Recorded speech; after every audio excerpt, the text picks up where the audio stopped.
My fiancé declared, "Your parents can only come to the wedding if they give us $50,000. I replied, "Fair request." Then I sent the recordings to both families and returned her ring. Her mother's furious voicemail demanding an explanation.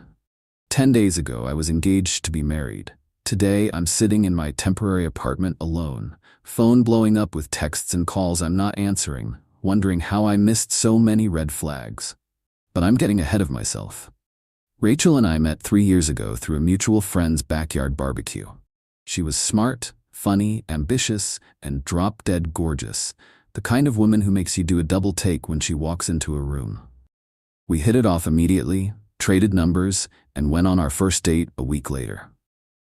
The relationship progressed normally, dating, meeting friends, meeting family, moving in together after a year. I proposed on our second anniversary with a ring I'd saved 6 months for. Nothing extravagant by celebrity standards, but it was a good quality diamond in a setting she'd once pointed out in a jewelry store window. The look on her face when I gave it to her seemed genuinely thrilled. We set the wedding date for this coming October, about 11 months from now. Or at least, that was the plan until last week. Let me give you some background on our families, because it becomes relevant. My parents are solidly middle class. Dad's a retired high school teacher. Mom works as a nurse. They live in the same modest 3-bedroom house I grew up in, drive sensible cars they keep until they fall apart, and take one nice vacation every couple years.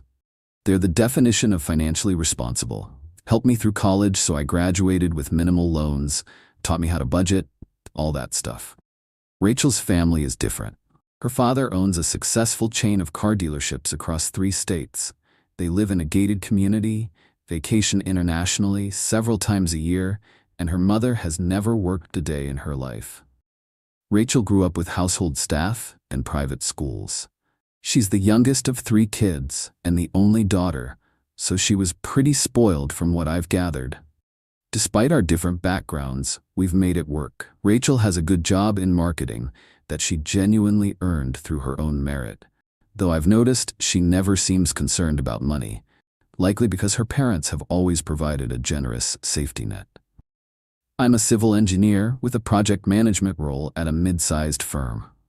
We both make good salaries, split expenses proportionally to our incomes, and have been saving for the wedding and our future. Our apartment lease is in both our names, with me as the primary leaseholder since I moved in first and Rachel joined me later. The first sign of trouble came about 2 months ago when we started seriously planning the wedding. What I thought would be a nice event for about 100 people at a local venue started morphing into something much bigger. Rachel and her mother started talking about 250-plus guests, a high-end hotel ballroom, designer dress, the works. The budget we discussed nearly tripled. When I expressed concern about the cost, Rachel assured me her parents had always planned to contribute significantly to their daughter's wedding. That seemed reasonable, so I backed off a bit. We hadn't formally discussed finances with either set of parents yet, but Rachel seemed confident. Fast forward to last week. We had dinner scheduled with my parents to discuss their contribution to the wedding. I wasn't expecting much, maybe $5,000 if they could swing it, and I would have been grateful for whatever they could do. I certainly wasn't going to pressure them either way. The night before this dinner, Rachel and I had a conversation that completely blindsided me. "So about tomorrow," she said while we were getting ready for bed, "I think we need to be clear with your parents about our expectations." "What expectations?" I asked. "They'll contribute what they're comfortable with. We can't demand anything." She gave me this look like I was being naive. Everyone knows the bride's family pays for the wedding and the groom's family handles the rehearsal dinner. But since we're having such a large wedding, they need to step up with a significant contribution. "Define significant," I said, already feeling uncomfortable with where this was heading. $50,000. I nearly choked. $50,000? Rachel, there's no way they have that kind of money. They own their house, don't they? They could take out a home equity loan. I was stunned. "I'm not asking my retired father to go into debt for our wedding. That's insane." "It's not insane, it's tradition," she countered. "My parents are already covering most of the wedding. Your family needs to contribute their fair share. Fair share doesn't mean equal amounts when our families have completely different financial situations. I tried to reason. That's when she dropped the bomb. If they can't contribute properly, then maybe they shouldn't be at the wedding. We can just tell people they're ill or something. I thought she was joking at first. The look on her face quickly told me she wasn't. Let me get this straight, I said slowly. You want to ban my parents from our wedding if they don't give us $50,000? Not ban them. They're choosing not to be part of it if they don't contribute. That's on them, not us. I was speechless. This couldn't be the woman I'd proposed to. We're not discussing this anymore tonight. I need to think. There's nothing to think about, she snapped. Just make it clear to them tomorrow. They're either in or they're out. She rolled over and went to sleep like she hadn't just suggested extorting my parents. I, on the other hand, didn't sleep at all. Something felt very wrong. This wasn't just about the money. It was her attitude, the entitlement, the callousness toward my family. It made me think back to other incidents I'd brushed off. Comments about my clothes not being nice enough for dinner with her friends. Remarks about upgrading to a better apartment once we were married. Suggestions that I should be more aggressive about promotions at work. By morning, I'd made a decision. I didn't confront Rachel, but I did something I've never done before in our relationship. I checked the recording laws in our state first. We live in a one-party consent state. Then activated the voice recorder on my phone before we continued the conversation over breakfast. I wasn't planning to use this legally, just to make sure I wasn't misremembering or misinterpreting what had been said. About last night, I started, you weren't serious about my parents not coming to the wedding if they don't contribute $50,000, were you? Of course, I was serious, she replied, sipping her coffee. This is our one big day. If they can't make a proper effort, why should they get to be part of it?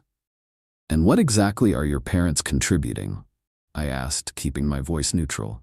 About $150,000, give or take, she said casually, like she was discussing the weather. But they can afford it, and they only have one daughter. And your brother's weddings? They each got similar amounts, it's just what's expected. What if my parents offer less, say $10,000, that's still a lot of money to them? She laughed. Actually laughed. That's barely enough to cover the bar for an hour. No, it's 50 or they can watch the video after. I nodded slowly. Fair request, I'll make it clear tonight. She looked surprised, then pleased. Good. I'm glad you understand. Look, I understood all right. Far more than she realized. I left for work, but couldn't focus on anything. I called my parents and rescheduled our dinner to the following night, claiming a work emergency. Then I called in a favor with a buddy who works in IT security and had him verify the recording was clear and couldn't be claimed to be manipulated. He asked why, but I just told him I'd explain later. That night, I acted normally. Rachel had no idea what I was planning. The next day, I called her mother while Rachel was at work. Hi Sandra, I have a quick question about the wedding budget, I said when she answered. Of course, dear. What do you need? Rachel mentioned you and Robert are contributing about $150,000 to the wedding. I just wanted to confirm that figure before we discuss things with my parents tonight. There was a pause. I'm not sure where Rachel got that number, she said carefully. We've always told the kids we'd give them each $30,000 toward their weddings. That's what her brothers received. Interesting. So Rachel had inflated her parents' contribution by $120,000. I see, I said. And is it also your expectation that my parents contribute $50,000? Another pause. Heavens no, we'd never presume to tell another family what to contribute. That's entirely up to them. What if they can only afford much less, say a few thousand? Then that's their gift, and it should be appreciated, Sandra said firmly. Robert and I know we're fortunate financially. We'd never hold another family to our standards. Thank you for clarifying, Sandra. That's very helpful. After hanging up, I made another call to a local jeweler to find out my options for returning the engagement ring. I learned that in our state, engagement rings are typically considered conditional gifts that should be returned if the wedding is called off, though I wasn't planning to make a legal issue of it regardless. That evening, I picked up my parents before Rachel got home from work. I explained that I needed to talk to them privately first and asked if we could use their house. They looked confused but agreed. Once we were settled in their living room, I played them the recording of Rachel's breakfast conversation. My mom started crying halfway through. Dad just looked grim. "I'm so sorry," I told them when it finished. "I had no idea she felt this way." "Son," my dad said quietly, "is this really the woman you want to spend your life with?" The question hit me hard. "No," I admitted. "I don't think it is." "What are you gonna do?" Mom asked, wiping her eyes. "End it, tonight." I took a deep breath, but first, I need one more recording. I called Sandra again, this time putting her on speaker and telling her I was with my parents. "I wanted to follow up on our conversation about wedding contributions," I said. "My parents are a bit concerned about what's expected of them." "As I said earlier, whatever they're comfortable with is perfectly fine," Sandra replied. "Robert and I would never want anyone to feel pressured. Even if it's nowhere near $50,000? I prompted. "50,000? Sandra sounded shocked. "Where on earth did that figure come from?" "From Rachel. She said my parents either need to contribute $50,000 or they shouldn't bother coming to the wedding." The silence that followed was deafening. I don't know what to say." Sandra finally responded. "That's absolutely not how Robert and I feel. I'm horrified that Rachel would suggest such a thing." "Thank you for clarifying, Sandra," I said. "I think there's been some miscommunication somewhere." After hanging up, I hugged my parents and asked them to stay home. "I'll handle this myself," I assured them. "This isn't your burden." I drove back to our apartment and waited for Rachel. When she arrived, I was sitting at the kitchen table with her engagement ring in front of me. "What's going on?" she asked, eyeing the ring. "Where are your parents?" "They're not coming," I said calmly. "And neither am I." "What are you talking about?" I placed my phone on the table and played both recordings, first our breakfast conversation, then the call with her mother. Rachel's face went from confusion to shock to anger. "You recorded me?" she hissed when it was finished. "That's a violation of my privacy." "No, it's a protection against your lies," I countered. "You told me your parents were giving us $150,000 when they actually committed to $30,000. You demanded my parents go into debt for $50,000 or be excluded from our wedding. Then you lied about it to your mother." "I didn't lie," she spluttered. "I just anticipated. My parents always give more than they initially offer." Sandra seemed pretty clear about the amount, and she was horrified about your ultimatum to my family. "You had no right to go behind my back," she shouted, "and you had no right to try to extort my parents," I shot back. "The wedding is off, Rachel. So is our engagement." Her demeanor changed instantly. The anger transformed into tears. "You can't be serious. We can work this out. I was just stressed about the wedding costs." "No, you showed me who you really are. Someone who sees my family as an ATM, who lies to get what she wants, who values money over people. I'm grateful I found out now instead of after we were married." "Please," she begged, reaching for my hand. "I love you. I'll apologize to your parents. We can have a smaller wedding." "It's not about the size of the wedding," I said, pulling my hand away. "It's about respect and honesty. You've shown me you don't value either." I slid the ring toward her. "I've already packed some essentials. I'll stay with a friend tonight and come back for the rest of my things when you're at work tomorrow. Since both our names are on the lease, we'll need to decide who stays and who goes. You have until the end of the month to decide if you're moving out or taking over the lease. I'm fine either way." She stared at the ring, then at me. "You're making a huge mistake." "No," I said, standing up. "I almost made a huge mistake. I'm fixing it now." I walked out, ignoring her calls after me. As I drove away, my phone started blowing up with texts from Rachel. I turned it off. The next morning, I went back to the apartment as planned. Rachel had left for work, but she'd clearly had a rough night. There were tissues everywhere, an empty wine bottle on the counter, and the ring still sitting untouched on the kitchen table. I packed my things efficiently, took only what was undisputedly mine, and left my key on the table next to the ring. Then I blocked Rachel on all social media and on my phone. By that evening, the drama had escalated. Rachel had apparently called her parents in hysterics, telling them some twisted version of events where I had suddenly dumped her over money issues. Sandra called me, furious until I offered to send her the recordings. After listening, her tone changed completely. "I owe you an apology," she said, sounding deflated. I had no idea Rachel would behave this way. Robert and I didn't raise her to be so mercenary. "I think you did your best," I replied. "Adults make their own choices." 3 days after the breakup, Rachel's mother left me a voicemail that still haunts me. "How dare you humiliate my daughter this way? After all she's done for you, after how she's helped elevate you. She could have had anyone, but she chose you, and this is how you repay her? By recording private conversations and sharing them with everyone?" Her father and I demand an explanation. Seems Sandra had switched back to blaming me after Rachel worked on her. I didn't respond. Rachel's father called next. Unlike his wife, he was calm and measured. "I've heard the recordings," he said. "I'm not happy about how this has all transpired, but I understand your decision. For what it's worth, I'm sorry. This isn't how we raised her." It's been a week now. I've moved in with my buddy temporarily while I look for a new place. Word has spread among our friend group, with people predictably taking sides. Those who know the full story are supportive of my decision. Those who've only heard Rachel's version think I'm a monster who ambushed her and recorded her without consent. I haven't bothered to defend myself except to those closest to me. The truth has a way of coming out eventually. My parents have been incredibly supportive. Dad helped me move, and Mom keeps sending me home-cooked meals. They both tell me how proud they are of how I handled things, though I know they're sad too. They genuinely liked Rachel before all this. Yesterday, I ran into Rachel's best friend Megan at the grocery store.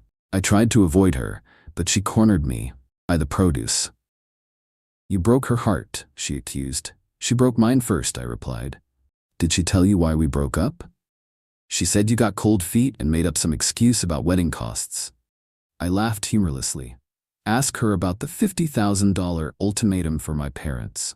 Ask her about lying about her own parents' contribution. Better yet, ask her mother."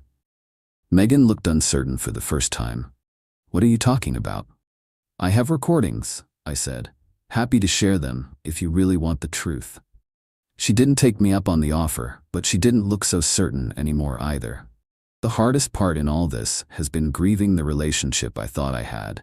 The Rachel I fell in love with was kind, thoughtful, and genuine. Or so I believed. Now I'm left wondering if that person ever really existed, or if I just saw what I wanted to see. I keep thinking about all the little comments over the years that I dismissed. The subtle digs at my family's modest home. The way she'd sometimes talk about her wealthy friends with a hint of envy. The suggestions that I should be earning more by now. The signs were there, I just didn't want to read them. Some people have asked if I regret ending things so abruptly, without trying to work it out. I don't. The ultimatum about my parents wasn't just a red flag, it was a flashing neon sign. Anyone who could even consider banning my family from our wedding unless they paid an extortionate amount doesn't share my values. That's not something counseling can fix. As for the recordings, I know some people think it was underhanded. Maybe it was. But when your instincts tell you something's seriously wrong, sometimes you need evidence. For others, but mostly for yourself. Without those recordings, I might have let Rachel manipulate me into believing I'd misunderstood or overreacted. So here I am, starting over at 32. Single, temporarily homeless, and fielding angry messages from my ex's family and friends. But you know what? I still think I made the right call. The wedding would have cost me a lot more than money in the long run. Edit, since so many have asked, yes, I live in a one-party consent state, so the recordings were completely legal. And no, I haven't sent them to anyone except my parents and Rachel's parents when requested. I'm not trying to humiliate her publicly. Edit 2. Several people have suggested I should have seen this coming because she comes from money. That's unfair. I've known plenty of wealthy people who are kind and grounded. This wasn't about her background. It was about her character. Update. 1 month later. First off, thanks to everyone for the support. I didn't expect this post to get so much attention, but reading your comments has helped me feel less crazy about my decision. A lot has happened in the past month. I found my own apartment. Nothing fancy, but it's close to work and has enough space for me. Getting out of the lease on the old place was surprisingly easy. Rachel's father quietly paid the penalty fee to break the lease, and Rachel decided to move out as well. I didn't ask him to cover the lease penalty, but I'm grateful nonetheless. About a week after my original post, Rachel's mother showed up at my parents' house. My mom called me immediately, and I drove over, worried about what might happen. When I arrived, Sandra was sitting in their living room, looking uncomfortable. "I owe you all an apology," she said as soon as I walked in. "I've listened to the recording several times now, and I can't defend what Rachel said." Turns out, Rachel had been spinning different stories to different people. She told her mother I was being stingy about wedding costs. She told her father I had suddenly developed issues with her family's wealth. She told friends I was controlling and had secretly resented her background all along. The recordings cut through all that. Sandra admitted she'd been in denial, not wanting to believe her daughter could be so callous. "We spoiled her," Sandra said, her voice breaking. "I see that now, but I never thought she'd try to extort my parents." I finished when she trailed off. She nodded, looking ashamed. "Robert and I are getting her into therapy. This isn't just about your relationship, it's about who she's becoming." I appreciated Sandra's honesty, but it was too late to change anything between Rachel and me. Some bridges, once burned, can't be rebuilt. As for Rachel herself, she's gone through several phases since the breakup. First came anger, furious texts and emails about how I'd betrayed and humiliated her. Then denial, messages claiming she never meant what she said, that I'd misunderstood. Then bargaining, offers to go to couples therapy, to have whatever kind of wedding I wanted, to sign a prenup giving me protection from her family's money. When none of that worked, she tried one last tactic: confession. She sent me a long email admitting everything, explaining she'd been caught up in wedding pressure and social expectations, that she'd been trying to impress her wealthy friends with an extravagant wedding. She claimed she never would have actually banned my parents, that it was just an empty threat made in frustration. Maybe some of that is true. But I can't unhear what I heard, and I can't unfeel the shock and revulsion I felt in that moment. Some bells can't be unrung. The friend group has largely stabilized. Those who initially took Rachel's side have mostly come around after hearing bits and pieces of the truth from various sources. I haven't shared the recordings widely, but I did let my closest friend listen after he was bombarded with Rachel's version of events. "Holy shit," was all he said afterward. "You made the right call." Rachel moved back in with her parents temporarily. According to mutual friends, she's telling people she's taking time to reassess her priorities after our breakup. I hope that's true. Despite everything, I don't wish her ill. I just wish she'd been the person I thought she was. My parents have been my rock through all of this. Dad keeps telling me I dodged a bullet, and Mom has been quietly setting me up with the daughters of her friends. I'm not ready to date yet, but I appreciate the normalcy of it all. The engagement ring is still with Rachel, as far as I know. I told her to keep it or sell it. I don't care either way. Some people have said I should have demanded it back since the wedding was called off. And legally, I might have had a case in our state where engagement rings are typically considered conditional gifts. But honestly, I just want to move forward. Fighting over material things would only prolong the connection. So that's where things stand. I'm rebuilding, one day at a time. I've thrown myself into work, started going to the gym regularly again, reconnected with friends I'd somewhat neglected during my relationship. The pain isn't gone, but it's different now. Less sharp, more hollow. What surprises me most is the relief. I didn't realize how much tension I'd been carrying, how many little compromises I'd been making, until I stopped. It's like putting down a heavy backpack you've been wearing so long you forgot it was there. A wise person in the comments said something that stuck with me. When someone shows you who they are, believe them the first time. Rachel showed me who she was. I believed her. And painful as it was, I'm grateful for that moment of clarity. Because as much as this experience cost me, staying would have cost so much more. Final update, 6 months later. I wasn't planning to post again, but I've received so many messages asking for an update that I figured I'd share where things stand 6 months after the breakup. Life has settled into a new normal. My apartment feels like home now. Work is going well. I actually got promoted last month, partly because I've been so focused on my projects as a way to distract myself. My family and true friends have been unwavering in their support. I ran into Rachel at a mutual friend's birthday party last weekend, our first face-to-face meeting since the breakup. I'd known she might be there, but decided to go anyway. I refused to let her presence dictate my choices. When we saw each other, there was an awkward moment of recognition across the room. She looked different, thinner, more subdued somehow. After about an hour of careful avoidance, she approached me when I was alone by the drinks table. "You look good," she said simply. "Thanks. So do you." She twisted her hands together nervously. "I've been in therapy, twice a week." "That's good," I replied, not sure what else to say. "I want you to know I understand now why you left," she continued. "I wouldn't have stayed either if the situation was reversed." I nodded, surprised by her candor. "My therapist says I've spent my life equating money with love," she added. "It's how my parents showed affection. It's messed up my perceptions." "That makes sense," I acknowledged. "But it doesn't excuse what you tried to do to my family." "No, it doesn't," she agreed quietly. "Nothing excuses that. I'm just trying to understand why I did it so I don't repeat the pattern." We talked for a few more minutes. It wasn't comfortable, but it wasn't hostile either. Just two people who once meant everything to each other, now trying to be civilized adults. As for her family, things have developed there too. Her father called me about 2 months ago asking to meet for coffee. I was hesitant but agreed. Robert is an imposing man, successful, confident, used to being in charge. But when we met, he seemed humbled. "I failed as a father," he said bluntly over his coffee. "I taught my sons the value of hard work, but with Rachel, I just gave. Anything she wanted.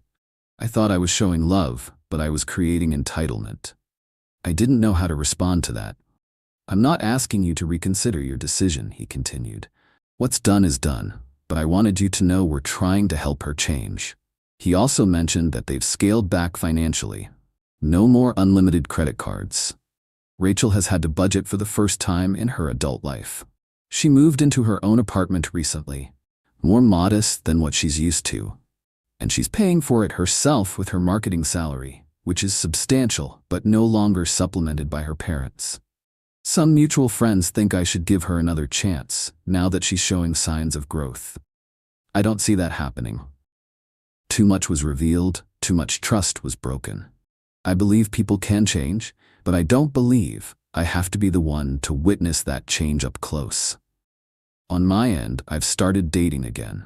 Nothing serious yet, just casual dinners and getting to know new people.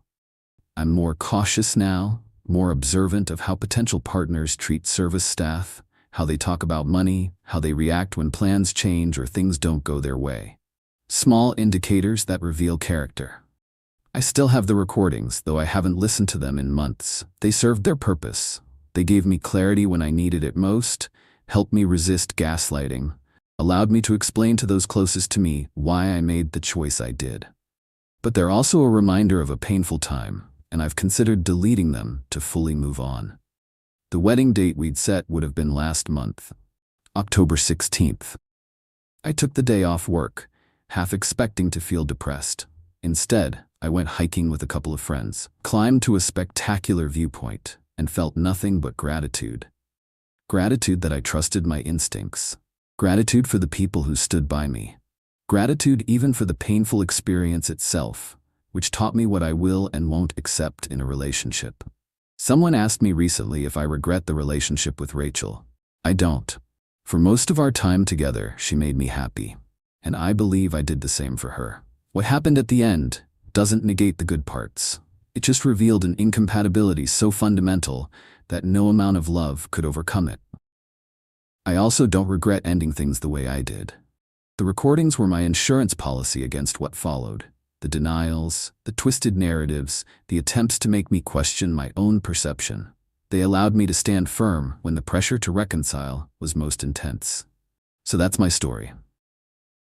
Not the happily ever after I'd planned, but not a tragedy either.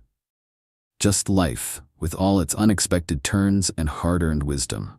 If there's a lesson in all this, maybe it's about paying attention to the small things, the offhand comments, the values revealed in casual decisions, the way someone treats people they don't need something from.